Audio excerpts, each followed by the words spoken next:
Good afternoon, everyone. Thanks for joining us. My name is Chirag Modi. I work for Yonder as an industry strategy, and today's discussion is about supply chain and sustainability. 2 years ago, when I was here, we had roughly 1/3 of the number of discussions on carbon footprint and sustainability and supply chain. We did not even have a sustainability theater, if you will. So we now have 4 theaters, last mile, which is where we are.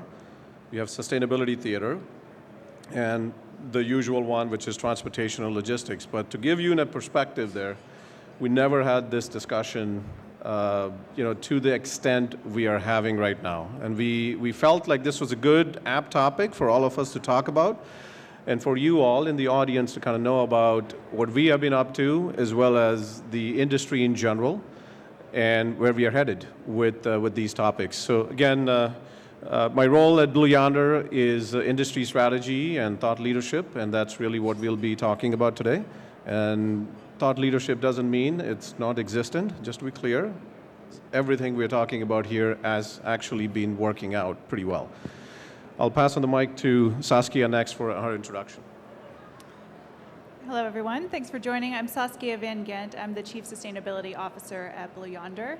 And like Chirag said, I've definitely experienced an upward trend in the conversations around sustainability. I've been in sustainability for about 20 years.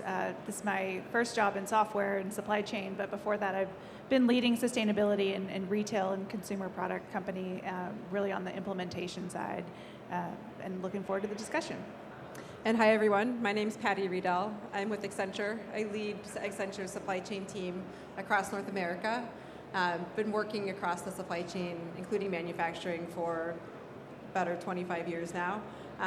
Very, very excited about how we connect the dots, not just across the supply chain, but really considering the impacts on sustainability, given the huge driver of sustainable outcomes the supply chain really is responsible for.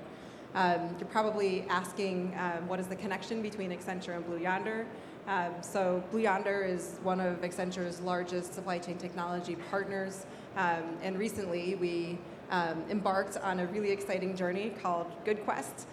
So we are pursuing the Good Quest to build a next generation, really revolutionary, fully connected supply chain technology platform, and figuring out how do you do that truly with sustainability embedded every step of the way. Thank you, Pete. All right, let's at least make the clicker work. Okay, so what we'll talk about today is really around the trends in this space, most of which you all have been kind of living up to. All of the disruptions we have talked about, all of the disruptions you all have faced together. I remember 4 years ago, right at this conference, 4 years ago, and if those of you who were here, was if day 1 is when everything was going okay, but day 2 is when we started packing up and leaving for airport. Today is really the 4th anniversary of COVID, and from U.S. shutting down at that point. So really, we have all evolved from there. We have all kind of lived through, fortunate enough to live through some of those pieces. Where do we go from here is really the questions we have been asking ourselves as a technology company. And a lot of you who have been working in the tech space and automation space have been asking the exact same questions as to where do we take it from here? What have we learned which we can apply to make us better, not just as a company, but as a humanity, as a supply chain industry per se. And that's really what our goal is, to kind of talk about and kind of bring you up to speed on what's been happening in the market and worldwide, really, in this particular space of supply chain.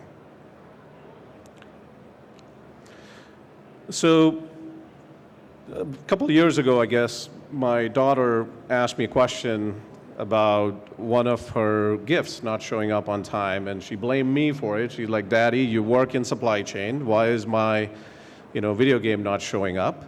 And I'm like, "Well, honey, this is not what I do. I do this and that." She's like, "Well, I just hear that you do something in supply chain. Wasn't your name in Wall Street Journal or something?" I'm like, "Yeah." So what are you doing about it? And I think that really kind of gave me a pause in terms of my contribution, if you will, and the moment in time, if you will, on supply chain, specific topics. I've been doing this for 25 years, and when I look back at my legacy and the clients I've worked with, where do I take it from here, from my contribution aspect? So supply chain is having its moment. We've all kind of felt it. And what do we do about it is really the question mark. Small, medium, big impact items. And one of the topics which continually was brought up during multiple disruptions was availability of data, having insights to act on that data, and enough human resources to actually make some sense out of it to take some actions on it. So when you slice and dice all the pieces I talked about, availability of data, right now, all the systems you're working with, very, very disjointed systems. One person in an organization has responsibility for, transportation. One person has, within transportation, one or large teams have responsibility for inbound. Another team has responsibility for outbound. And even within outbound, you got last mile, somebody else has responsibility, because we are really organized as a company in different silos for efficiency purposes, right? We are all working towards the lean manufacturing principle on that side. So how do we break down the silos? And every time I've done management consulting projects, every time I've asked all my retail clients, manufacturing clients to say, hey, break down your silos. And they'll say, Chirag, you don't know anything about it. I'm like, tell me, educate me. And they're like, well, because here's how we are organized, because our systems are actually handicapping us. The systems are not allowing us to behave a certain way in a more synchronous way, more combined view of the entire supply chain. So how do we all bring it together? And that's really kind of the area which we'll like to talk about. The challenges are fairly typical of what it used to be back in the day. We've all had weather patterns, and we've all seen, Hurricane Katrina back in the day and plenty of hurricanes before that.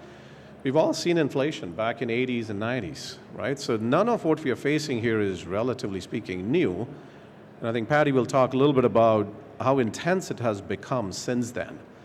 And all the other challenges of trade wars and other pieces are asking us questions on how are we going to sustain these challenges on a day-to-day basis. Are we going to continue doing the exact same thing and have different results, or are you actually willing to do something different in order to have different results? So one of the topics for us is really, are we at that tipping point now? 4-year anniversary of worldwide COVID, 4-year anniversary of all of us kind of seeing through everything we have seen through. Do we believe what we have gone through in the last 4 years, are we ready to face the exact same situation, and we believe we are ready for it? Whether it's really your supply chain on the manufacturing side, are you doing exact same suppliers or manufacturers or contract manufacturers you've been working with? Are you buying the exact same way as you were buying 4 years ago? Are you doing things any differently on those topics? So a few months ago, I think Wall Street Journal had an article on Toyota supply chain, and Toyota basically has made an announcement very globally, very publicly, that they're building 2 supply chains in the world. One is US-centric and one is China-centric. How does this change how you are doing work? What does it mean in terms of nearshoring in the United States? Nearshoring versus what used to be the case 20, 30 years ago with outsourcing to East Asia. What does it mean? Is your supply chain going to be a little bit better because your transport time, the ocean time, everything is now going to be reduced? What sort of investments are being made on those sites? Are you actually prepared to work on those topics and optimize your supply chain in terms of being nearshored? So those are the questions we have been asking.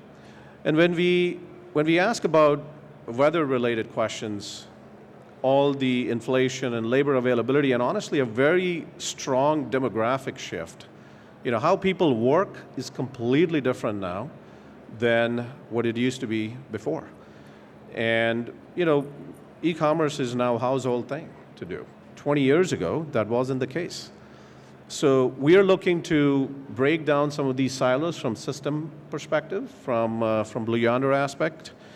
And what we are looking to do is really challenge ourselves to build, while we are going through that tipping point ourselves, we're also challenging the way we have built software in the past. How we have considered, a demand planner as an audience, or a warehouse operator as an audience, and a transport operator as an audience. We are now looking to do this together to say, what impact does a transport manager have if there is a stockout situation because your data was not accurate in terms of picking in the warehouse? What impact does a warehouse operator have when your truck doesn't show up on time because it's stuck in traffic somewhere and you didn't know about availability of that truck up until like 2 minutes before the loading time? All of those pieces are now being brought together with different technologies, and I'll talk about that, touch on it later on. But I want to pass it on to Patty to talk a little bit about what are some of these tipping points, the bigger drivers in this. Great, thank you, Chirag. So I'm going to start by sharing a perspective on, are we at the tipping point? I know this is a topic that you've all probably thought about, like where are we really and why? So I'm going to break this down like a good supply chain person into demand and supply. My view is from a demand standpoint, so thinking about the demand of disruptions. It's still coming, it's increasing.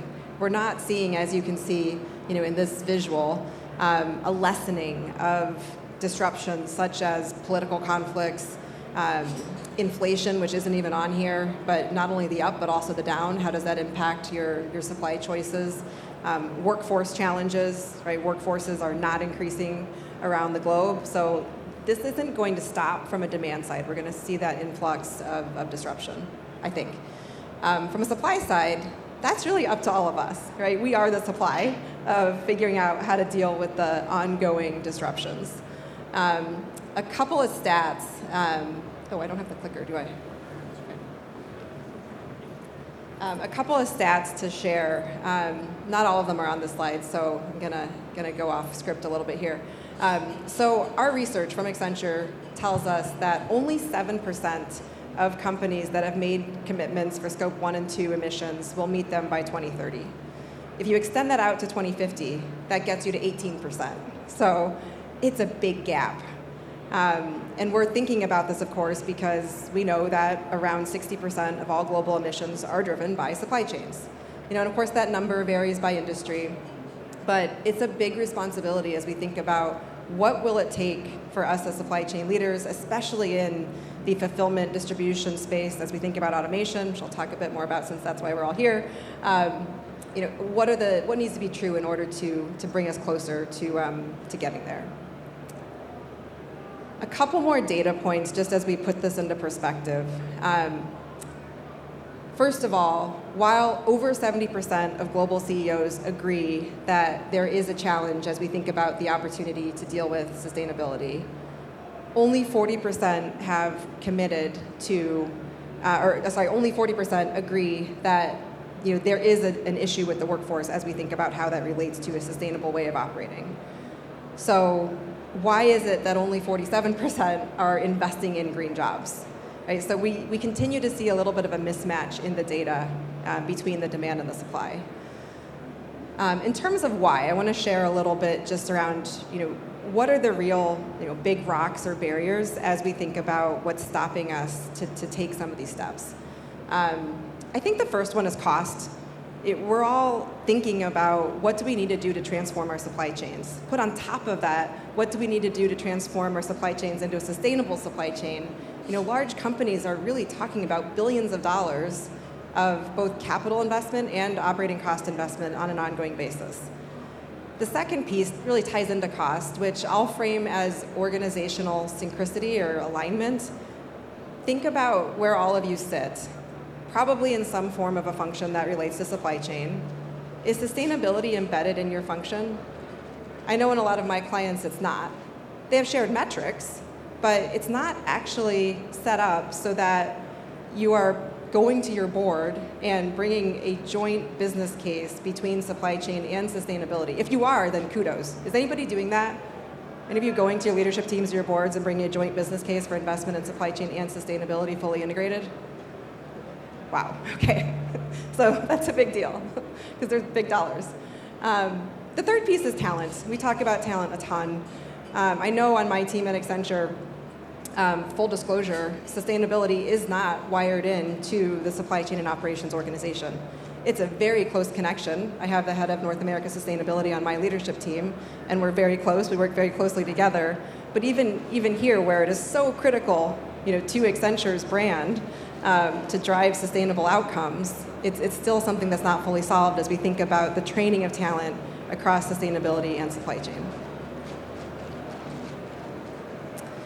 So I'm sure you're wondering, what do we do? There's a couple of themes that I want to bring our attention to as we think about some of the solutions. The first one is data.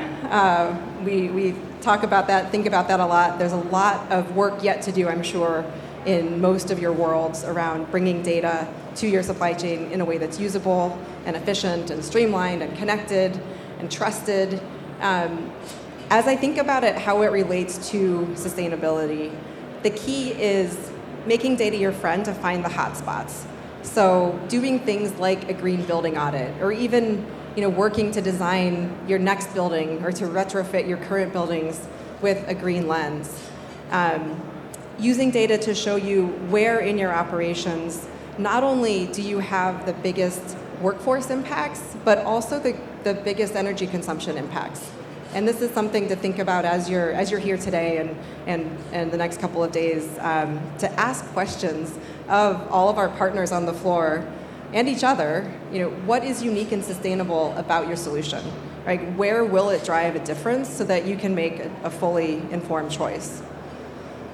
The second piece that honestly is a huge part of what I spend doing day to day with my team is thinking about the next generation of your warehouse operations solutions.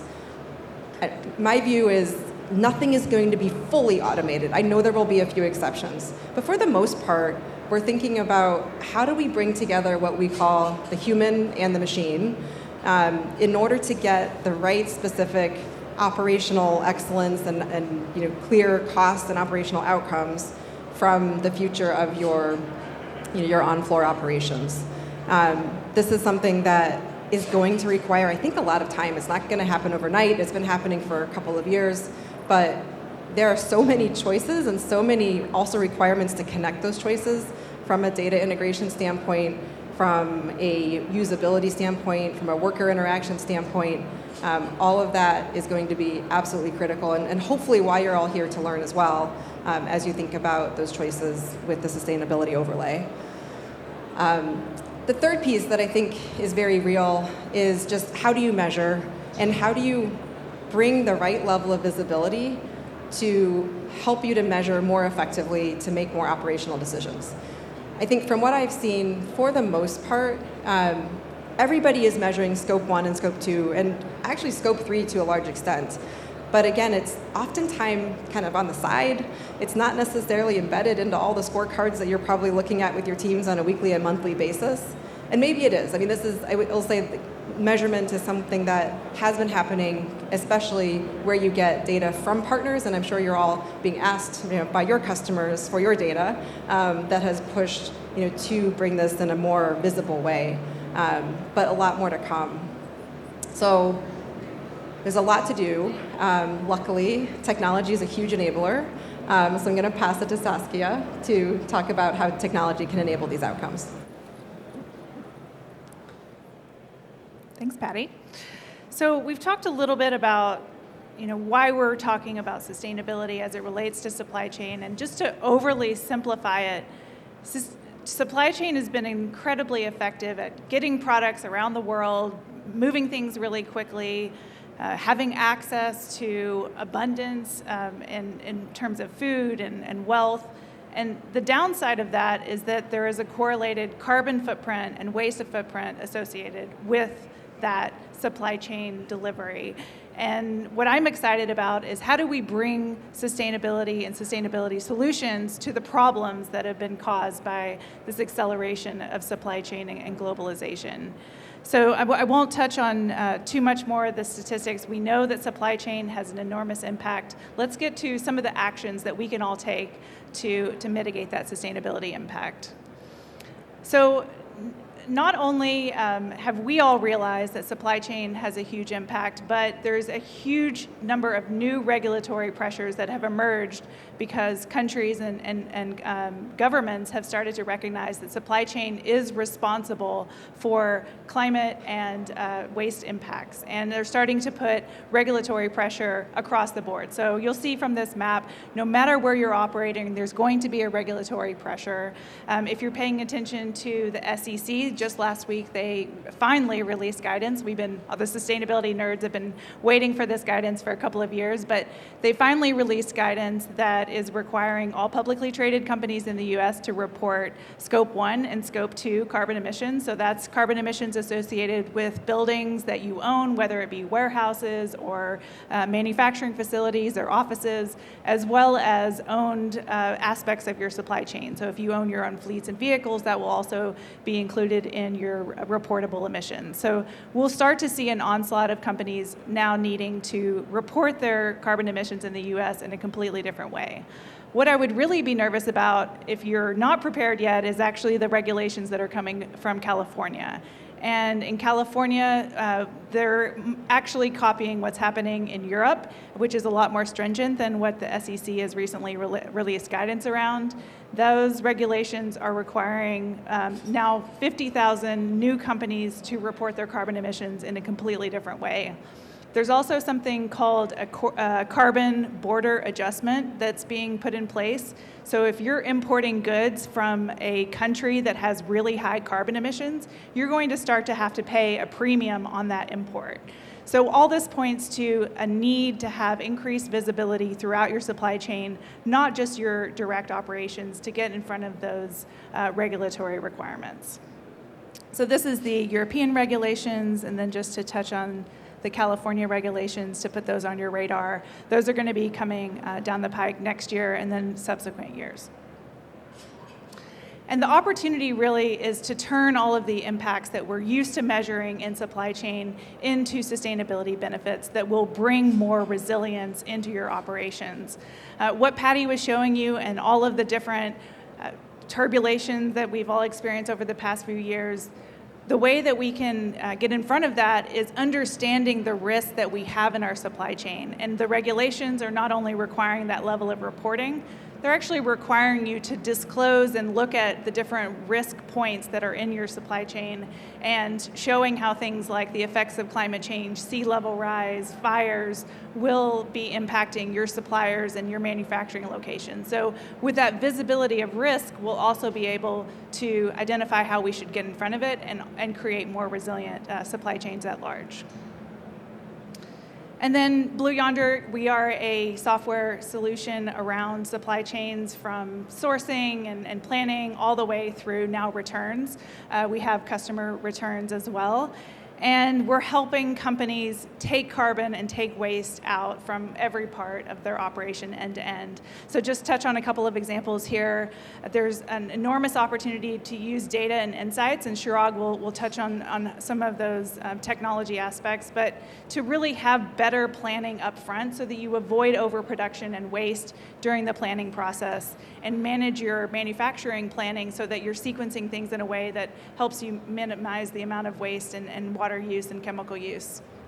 From a transportation, I think this is very intuitive to us, but the more that you manage your logistics to cut miles out, design your entire network so it's optimized from a transportation standpoint, there's an enormous cost benefit because you're not driving trucks unnecessarily, but there's also a correlated carbon benefit from that. And Blue Yonder is helping our customers not only optimize those systems, but help you measure the carbon reductions from that. And then lastly, on the retail side, again, there's a huge opportunity to avoid waste through better planning solutions and the correlated carbon footprint from that. So thinking about some of the regulations and the need to disclose those carbon footprints and also look at risk throughout your supply chain, it will touch across manufacturing, logistics, and planning as well. And then lastly, just wanted to give you a couple of actions that you can take. I pointed to some of the trends around the awareness of sustainability within supply chain, and Patty mentioned the connectivity between our supply chain teams and our sustainability teams. Because of all the pressures that we're seeing, we're going to see a lot more integration of those strategies between sustainability and supply chain. And that points to a need to have increased visibility for our carbon footprints, our waste footprints, and that traceability and trust that will help your consumers understand why you're being responsible, but also help you meet those regulatory requirements. There's an onslaught of regulations.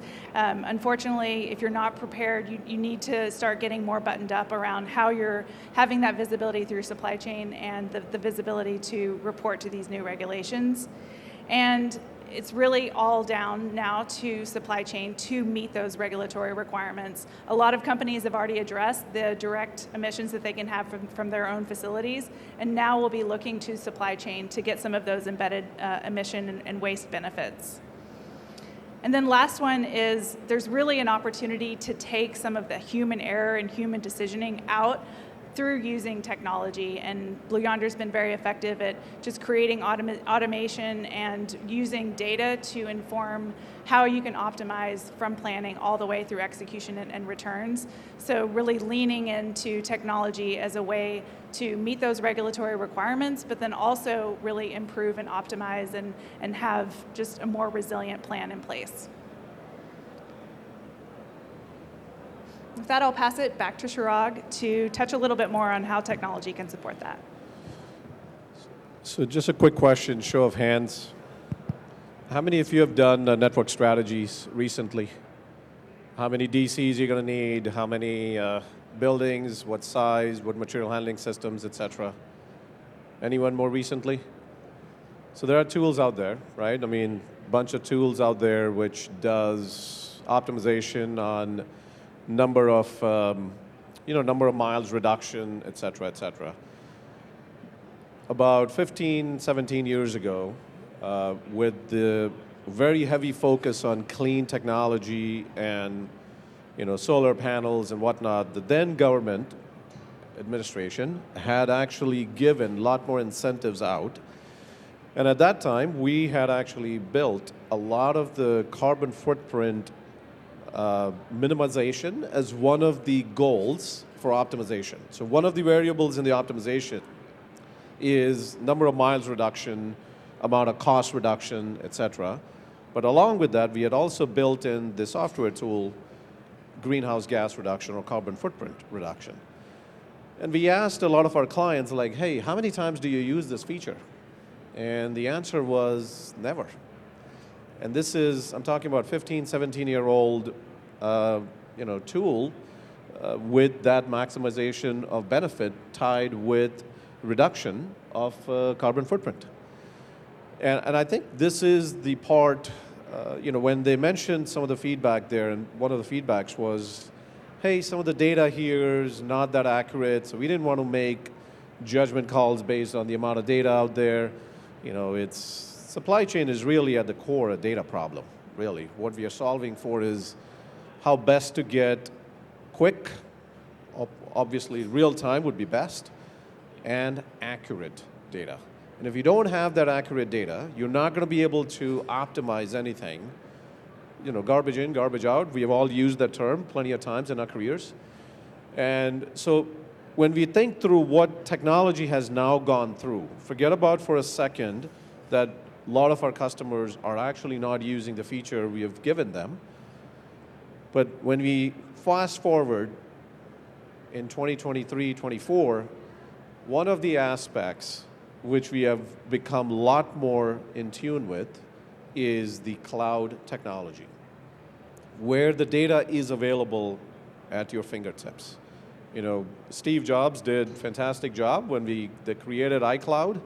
Going from one platform, one device to another device. I mean, essentially, that's really what we are talking about here. And I think what that does is it gives all of us a cost-effective option. Moving from cell phones in 90s with Gordon Gekko carrying that brick with him to us carrying our latest iPhones, which is what, 1/10 in weight and probably 100 times more powerful. I mean, that's really the change we are talking about, and those are the changes we've seen on the consumer side, but we've also seen those exact same changes, especially in the last 10 to 15 years in the cloud technology, which has made innovation a lot more quicker, but more importantly, a lot more cost effective. Back in the day, a lot of companies used to implement PeopleSoft technology for CRM. A lot of companies now do Salesforce. And it's a cloud-based technology platform which allows all of us to do things a lot faster, better, and cheaper. So one of the components I want to talk about is how do we break down these silos with some of the newer technologies where if you are tracking a customer order and a customer has ordered it on your e-commerce platform or call it a B2B services, how do you track that going from your order management system to your warehouse management where it's picked and eventually a carrier is going to pick that up from delivery standpoint, whether it's a truckload carrier or whether it's a parcel carrier, taking it all the way to your doorstep or a business location. How do you keep track of all of this? Technically, if you ask a warehouse person, he or she is going to look at it in the warehouse system like, hey, I picked up, and it's all out the door. Here's my bill of lading number, and I'm done. Then you have to go and talk to a transport person and say, hey, here's the bill of lading number. Where is my order? And then you talk to somebody else. So how do you bring all of these pieces together is really what we have been working towards and implementing with a lot of our clients, especially with the help of Accenture. And I think this is the part where we are not just limiting to the execution aspect of it, but when you think about the returns aspect, about 30% of consumer goods bought online goes back to those warehouses. Roughly 800 to 900 billion dollars worth of goods last year went in returns. Some of those returns can be put back on the shelf for selling. But when you think about, let's say 5-10% of that went back on the shelf, if you are a demand forecasting person, how do you take that into account, that I'm going to have 5 to 10% going back on the shelf at a SKU level when you're doing a production plan, when you're doing a distribution plan? This is where the feedback loop from system standpoint today is very, very limiting. It's very constrained, and that's really what we are trying to change with the help of our software solutions, where they're all interconnected, where the data flows seamlessly and real time, so that, back in the day, if you recall, Walmart used to have P&G and a lot of their tier 1 suppliers. When a point of sale sells something, they are building up an order for replenishment to those stores. It's very similar, but also now taking into account returns process as well as the demand forecasting angle. So that's really looking at a journey of an order with the horizontal of an asset utilization in focus. So think about your truck utilization, think about your warehouse utilization, think about your human resource utilization within the 4 walls of the warehouse. And also, from a driver perspective, how do you make his or her life easier through the entire journey here? These are the last slides, and I'll leave this for you all to kind of think through. Where do you take this from here? How do you make changes in your daily processes in order to have one of the metrics of sustainability and greenhouse gas reduction, carbon footprint reduction on your goal metric? 10 years ago, you may or may not have tracked what percentage of your sales is e-commerce. You added that on your scorecard.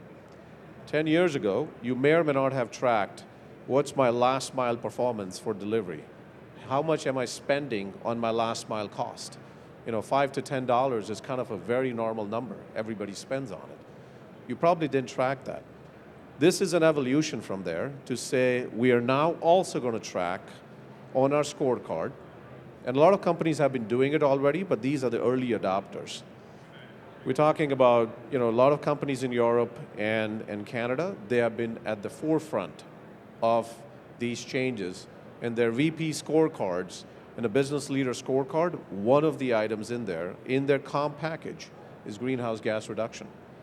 In the United States, we haven't been as much at the forefront of it. And we're trying to change that by saying there are softwares and reports available which allow you to do that. So during the planning process, you have machine learning and artificial intelligence driven demand forecasting, taking into account some of the returns into the picture so that you're not producing more. And by the way, that helps your working capital. That helps with your order fill rate. Looking at it from a preferred vendor selection standpoint, imagine having a scorecard, but also tracking your vendor scorecard. If you are trying to get a new transport service provider tracking in your system or onboard them, how do you ensure what their carbon footprint is? And what changes they are making? Are they changing some of their fleet to a little bit more fuel efficient vehicles or electric vehicles or others? The making aspect is really around not just the manufacturing processes, but also on the optimized network design, but not only take into account the less number of miles driven, but also take into account the carbon footprint of the entire supply chain, entire network. And some of these are long-term decisions. You're not going to get there on day one. We all know that part. But eventually, we all have to take the first step in order to get to that point.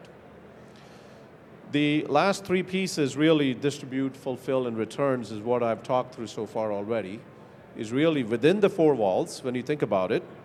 We have all kind of used packaging machines, but on the e-commerce side, what if you have a packaging machine which reduces the air in the package? With the dim weight laws and dim weight pricing from the parcel carriers, it happened probably about 7-8 years ago, I believe. A lot of changes have been made, but I still visit warehouses and I still see those old machines which are not allowing you to take full advantage of those changes. I still receive parcels at home with a bunch of air in it. And eventually that company has actually paid the price for it, right, in terms of the amount of cost incurred in it. So changes on those sides would also be critical. And fulfillment options in terms of, this actually is one of the biggest topics. When you think about the delivery speed, our expectations, so Walmart, Target, Amazon have been building their networks with entire focus on delivery speed. I have not been a Prime member. If somebody from Amazon is here, this is not a ding against you. This is simply because I've never had to buy anything where I need something within 2 days, because I'm traveling quite a bit. By the time I order something, generally it's there in 2 to 3 days. If I'm not even there to open the package, what difference does it make whether it arrived a day or on day one or day two? So the goals for speed and sustainability are actually contradicting. You are not allowing the sustainability focus in there when we are solely focused on speed. So when there was a survey done by some e-commerce users, what is the most important part for those users as a shopper? Speed and cost. They both are important. So if you can make both of those work, but along with the factor of sustainability, and if you can marry that up in some way, shape, or form, I think that's the way to go. And that's just a non-Amazon Prime member talking. So you may have a need for it. And lastly, the returns, which I talked about earlier, about including returns as part of the process because of the sheer amount of returns we send back. So what do we actually need to do? And I'll have Patty and Saskia also weigh in. But when you are in the market to change any of your supply chain systems to make you efficient, whether that's on the material handling systems, whether that's on your software side, whether that's on your transport company or your 3PLs or service provider, what are some of those things you should be asking them to alleviate any concerns, future-proofing your own supply chain from some of these discussions which we are now going to have with SEC? When SEC is mandating these rules, they are going to be looking up to all of you to say, hey, how are you baking in your processes these selection items? Saskia, go ahead.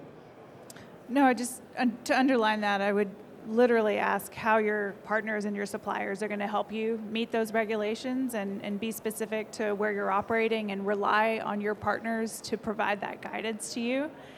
And another one that Chirag was alluding to is the connectivity and the need for much deeper visibility into your supply chain. So within software, there's been a history of point solutions. Maybe you have warehouse management and transportation management from different providers that don't talk to each other. Because of all of these new pressures and sustainability, we're going to see a lot more focus on that connectivity piece and really being able to measure waste and carbon from planning all the way through return. So would also ask your partners, how are they going to help you have that full value chain visibility? I'll add one thing. As we've talked about, this is a big change and it can be somewhat daunting. Have a plan, but be honest with yourself that the plan's going to change. Right? Don't think that something you map out today is going to be that exact plan that you execute over the next 3 to 5 years. And make sure that your team knows that, your leadership knows that, but you have to start somewhere, right? Don't let the big ideas and challenges of investment stop you from starting. Build a plan, know where you're going to start, and kind of continue to revise it. And come back and ask questions about what has changed. What's changed in terms of my customer base? What's changed in terms of my investment profile? What's changed in terms of what's out there from an automation and data standpoint? And just keep that open mindset so that you know where you can go next. So all I would say is think big, start small, go fast. So this is a phrase I heard from one of the conferences, and it has stuck with me really well. Thinking big is critical, but more importantly, starting that first step is more, it's need of the day at that point. I'm going to open up for questions if anyone has anything. And lastly, by the way, before you leave, definitely scan the QR code. We do have a summary, executive summary of this entire slide deck. It's a 1 or 2 page summary, which is going to be available to you in a PDF file. Hopefully, you can reference some of those, statistics and other things in your internal discussions. Go ahead, sir.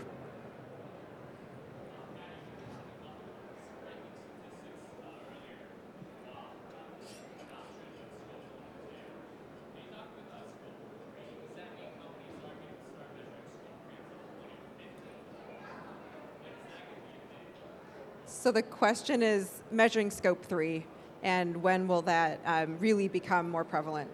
You want to take this one, Saskia? Sure. So a lot of companies already are measuring scope 3 because they've put in place public-facing goals that they have now to meet those goals that are in place. The SEC has eliminated scope 3 from the immediate rule that they announced last week, but California, Europe, have already said that Scope 3 is part of that traceability and visibility. So any company that's operating in California or in Europe is going to need to report to Scope 3. I think there's also one thing that we haven't talked about as much, which is around the consumer preferences. We know that the majority of consumers do shop with brands and companies that are showing accountability through their full supply chain and value chain, not just their direct operations. So that's also the consumer pressure and the need to have that traceability to make claims and show benefits back to the consumer that will be evergreen. So I think absent some of the immediate regulatory requirements, there's still going to be a continued momentum around Scope 3 emission reductions. And don't forget that Scope 3 emissions are someone else's Scope 1 or Scope 2, so we're going to see a trickle down of influence even through the SEC regulations. Yeah, I think that's a big topic. If you're buying something from Microsoft on your Outlook, Office 365, that may be considered Scope 3 in some way, shape, or form, but for them it is Scope 1. So if they are making investments, then I think in some way, shape, or form we are covered there. But again, this was one of the reasons why Scope 3 was such a contentious topic for SEC to kind of mandate right away. Right, wrong, or indifferent, we are where we are there. But certainly Scope 1 and 2 will at least get us started. Anything else? Okay. Thank you, everyone. Appreciate everyone's time.